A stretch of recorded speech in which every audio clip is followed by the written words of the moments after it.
Hi, I'm David Pearson from the University of California at Berkeley, where I teach in the language, literacy, and culture area.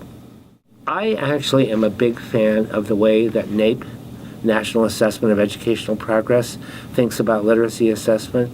If you recall, they sample different domains, so they have informational texts and literary texts, and then within those they pick texts from social studies and from science and literature and essays and things like that.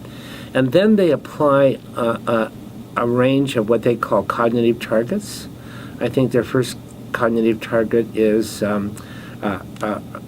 locate and recall, and you can imagine that focuses on things like getting the facts straight in the text and looking at sort of low-level relationships amongst ideas, figuring out what parts of the sentence go together and how sentences relate to one another, kind of like standards 1, 2, and 3 within the new Common Core state standards that are traveling around the country. And then their second cognitive target is integrate and interpret. And when kids are working on that cognitive target, they're asked to do a little more sophisticated tasks. They're asked to sort of look at what the text says, but then to talk more about what the text means. And by that, they have to give an interpretation to it. They have to integrate ideas across different parts of the text. They have to integrate ideas that come from the text that they're reading in hand with text that they might have read before or knowledge that they might have brought to the reading act itself and the like. And then the final cognitive target is critique and evaluate. And that's where they have to do some kind of evaluation. It could be examining the tools that the author used to create the kind of effects that a text might have on most readers. It could be evaluating the validity of an argument that the author makes. It could be trying to ferret out the biases that an author has brought to the argument that he or she made in a text, or maybe even the way that they portray characters by using certain kinds of words to color our opinion of a character and the like. And so I like that, and I like the idea of thinking about how those three cognitive targets play themselves out over different disciplines. That's one of my favorites. Another one that I like a lot is I think it's called the Orca System that Don Liu and Julie Coiro have built in their work up at the University of Connecticut.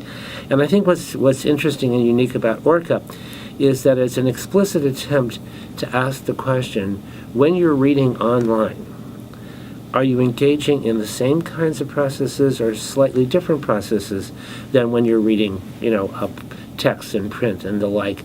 And they're also asking, are there unique skills and strategies that are required when you're reading online? Now, these may not be totally unique skills and strategies, but they may be more essential to reading online than they would be to reading print text. For example, the internet, we know, is the ultimate democracy of ideas.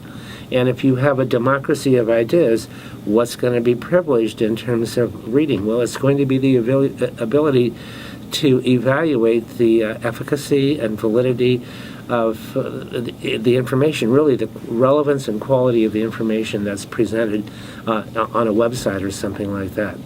And so it may be that some skills are more privileged than others. And the final project that I'll mention is one that's going on at Educational Testing Service. It's called CBAL, and I think that's cognitively based assessment of learning.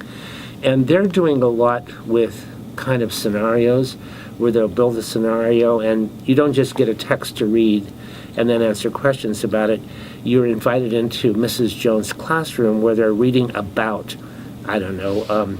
the environment, okay? And the kids read the same text that you're reading, and then they answer questions about it, and you're asked to characterize, describe, or evaluate the answers and the arguments that the students in Mrs. Jones' class make. And so it's an interesting way of really getting at evaluative reading without asking evaluative questions directly. and they have these. They're really starting to march out in a public way with these new simulated kinds of reading assessments that they're building.